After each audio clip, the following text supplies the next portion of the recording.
श्री हरिदास। दोस्तों, आज अपने YouTube चैनल पे मैं नहीं कहूँगा आप सब्सक्राइब करें, लाइक करें या शेयर करें, क्योंकि आज का विषय कुछ ऐसा है कि मैंने जो सुना और जो देखा तो काफ़ी, कहा जाए तो बहुत अजीब सा लगा।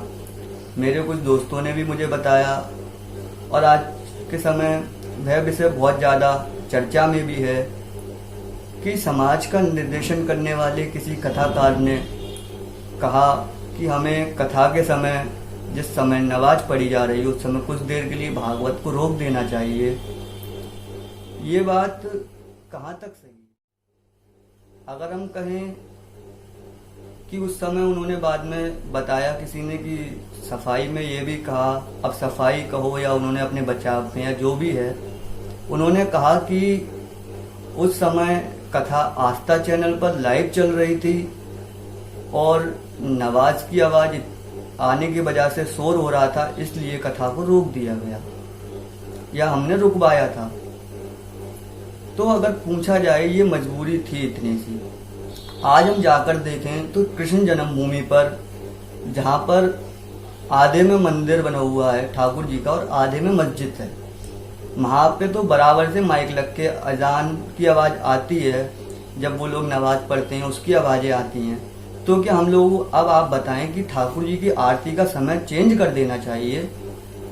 और एक बार दोस्तों मैं वहाँ खाटू श्याम गया था, वहाँ पर जब सुबह मंगला आरती में मैं लगा हुआ था लाइन में, तो उस समय नमाज पढ़ने की आवाज़ आ रही थी, सुबह जो अजान लगाते हैं ये लोग, उसकी आवाज़ आ रही थी। तो उसमें मंदिर की आरती के समय वो आवाज़ क्लियर आ रही थी। किसी ने बताया कि यहाँ पर पास में ही मस्जिद है, तो उस समय आरती के समय वहाँ पे नमाज पढ़ी जाती है और आवाज़ आती है। तो क्या हम लोगों को वहाँ आरतियों का समय चेंज कर देना चाहिए? कृष्ण जन्मभूमि रही या कई ऐसे स्थान हैं, राम जन्मभूमि कब से चली आ रहा था उसका मुद्दा, अब जाकर जन्मभूमि के लिए, राम जी का मंदिर बनाने के लिए पूरा निर्णय आया सरकार की तरफ से। तो उसके बाद हम लोग कहते हैं कि हम सब धर्म को मानते हैं, हम सब धर्म को मानते हैं। सब धर्म को मानने वाले ये बताएं, जब आप इतने दरिया दिल हैं तो उस समय दरिया दिली कहाँ गई थी जिस समय श्री गुरु गोविंद सिंह जी के पुत्रों को दीवाल में चुनवाया जा रहा था औरंगजेब जी के द्वारा? उन्होंने अपना धर्म नहीं छोड़ा। जिसके पुत्रों को दीवाल में चुनवाया जा रहा हो, उससे ज्यादा मजबूर व्यक्ति कोई नहीं हो सकता। ऐसी मजबूरी में होने के बाद भी उन लोगों ने अपने धर्म को छोड़ने से इनकार कर दिया, जबकि वह छोटे छोटे बच्चे थे। और आज सिर्फ कुछ देर के लिए शोर हो रहा है या आस्था चैनल वालों को दिक्कत हो रही है, तो क्या नमाज के समय हमने कथा रोक देनी है? ये बात कहाँ तक सही है? आप लोग इस बात पर खुद विचार करें और आप खुद कमेंट बॉक्स में बताएं हमें कि ये बातें सही हैं या नहीं। और दूसरा विषय आया कि हास्य व्यंग किए जाते हैं सिर्फ युवाओं को जोड़ने के लिए। कथा में अगर हम उदाहरण के तौर पे समझा रहे हैं किसी भी विषय को लेकर युवाओं को जोड़ने के लिए, तो आप हमें ये बताएं कि जो हमारे ब्रज में ऐसे कितने संत हैं, कितने रसिक हैं। अगर मैं नाम लूं तो श्री हित प्रेमानंद जी महाराज, जिनकी नित्य कथा होती है वृंदावन में, आप सब परिचित होंगे। उनकी डेली कथा होती है वृंदावन में, वहां पर कोई भी हास्य व्यंग नहीं होते।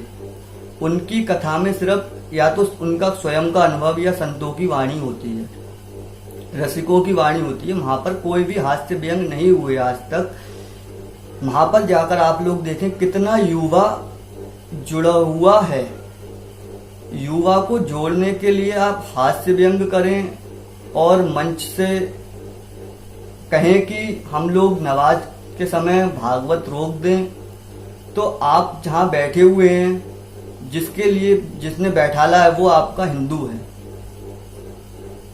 पहले समय में मैंने सुना कि हिंदुओं की चोटी काट दी जाती थी और जो भगवान का नाम लेता था उसके तिलक मिटा दिए जाते थे और माथे दाग दिए जाते थे। ऐसी गुलामी और ऐसी स्थिति से निकालने वाले हमारे हिंदू लोग रहे हैं, सनातन धर्म प्रेमी रहे हैं और सिख सरदार लोग रहे हैं। उन लोगों ने हमारे धर्म को या हमारे हिंदुत्व को बचाया है। आज हम लोग जो बोल रहे हैं अपने धर्म के बारे में, ये उनके बलिदान की प्रमाण है। बलिदान का कहा जाए तो एक फल है कि जो हम आज बोल पा रहे हैं, और आज हमें जब बोलने का मौका मिला तो हम उनके बलिदान को भूलकर खुद उन लोगों के लिए बोलने लगे हैं जो उन्होंने हमारे साथ ऐसा किया। तो मेरा कहने का अर्थ है, अब आप लोग देखें थोड़ा कि जोधा बेगम अकबर के महलों में रहीं, वहां पे मुसलमान ही थे, सब अदर धर्म के लोग थे। वहां पर जाके उन्होंने कृष्ण भक्ति क्यों नहीं छोड़ी? और ये तक सुना जाता है कि जिस समय अकबर जोधाबाई के कक्ष में जाता था, वो अपनी जूतियां बाहर उतार कर जाता था। अगर नवाज वहां तो सुबह शाम इसी चीज की होती थी, तो उस समय तो जोधाबाई को छोड़ देना चाहिए था, मगर उन्होंने नहीं छोड़ा। हम एक गद्दी पर बैठ के समाज का निर्देशन कर रहे हैं, तो हमें समझना होगा कि हम समाज को वो समझाएं और वो बताएं जो हकीकत है, ना कि हम दोगली बातें करके समाज को बहकाएं। और आजकल युवा वैसे ही नहीं जुड़ पाता, क्योंकि उसे ऐसा पाखंड और ढोंग लगता है। और जो कुछ लोग श्रद्धा भाव से जुड़ते हैं, वो ऐसे वचनों और ऐसी बातों से बहक जाते हैं, और फिर कुछ ऐसे तत्व आते हैं जो तो प्रभु की सत्ता मानते ही नहीं। जैसे कहा कि आर्य समाज के कुछ लोगों ने वीडियो को कट करके या कुछ भी करके डाला, तो वो लोग नहीं मानते, उन्होंने अपना धर्म निभाया, मगर उन्हें कहने का मौका किसने दिया? हम लोगों ने। अपने धर्म को हास्य व्यंग बना रहे हैं हम लोग खुद। निर्देशन समाज का वह लोग कर रहे हैं जो खुद अपने आप में समाज का मजाक बनवा रहे हैं। तो ये बातें कहां तक ठीक है?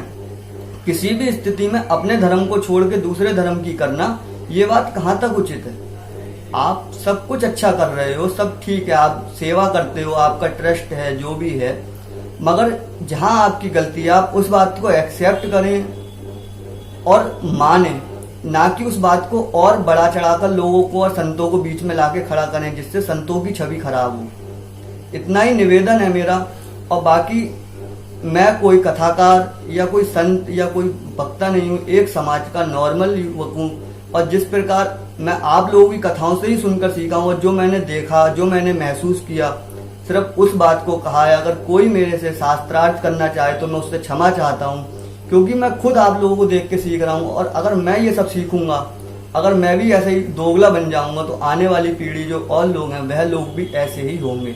तो निवेदन है कि जो समाज का मंचन कर रहे हैं या समाज का निर्देशन कर रहे हैं, वह ऐसी शिक्षा दें जो हमारे युवा अपने धर्म को जाने और अपने देश के प्रति जागरूक हों, ना कि और धर्म का गुणगान करें। अगर जैसे हम कहें कि साईं बाबा सबका मालिक एक कहते थे, और जब उनका शरीर शांत हुआ तो सिर्फ हिंदुओं ने उन्हें अपने मंदिर में रखा, क्यों उन्हें मुसलमान लोग मस्जिद में नहीं रखते? क्यों उन्हें सिख लोग गुरुद्वारे में नहीं रखते? क्यों उन्हें ईसाई लोग चर्च में नहीं रखते? वैसे हम लोग सर्वधर्म की बात करते हैं, और जब रखने की बात आती है तो सिर्फ हिंदू अपने द्वार खोलता है। ये कोई समझदारी नहीं, अपनी मूर्खता का प्रदर्शन है। और आप सबसे निवेदन है कि ऐसी मूर्खता का प्रदर्शन देना बंद करें। इसी के साथ श्री हरिदास।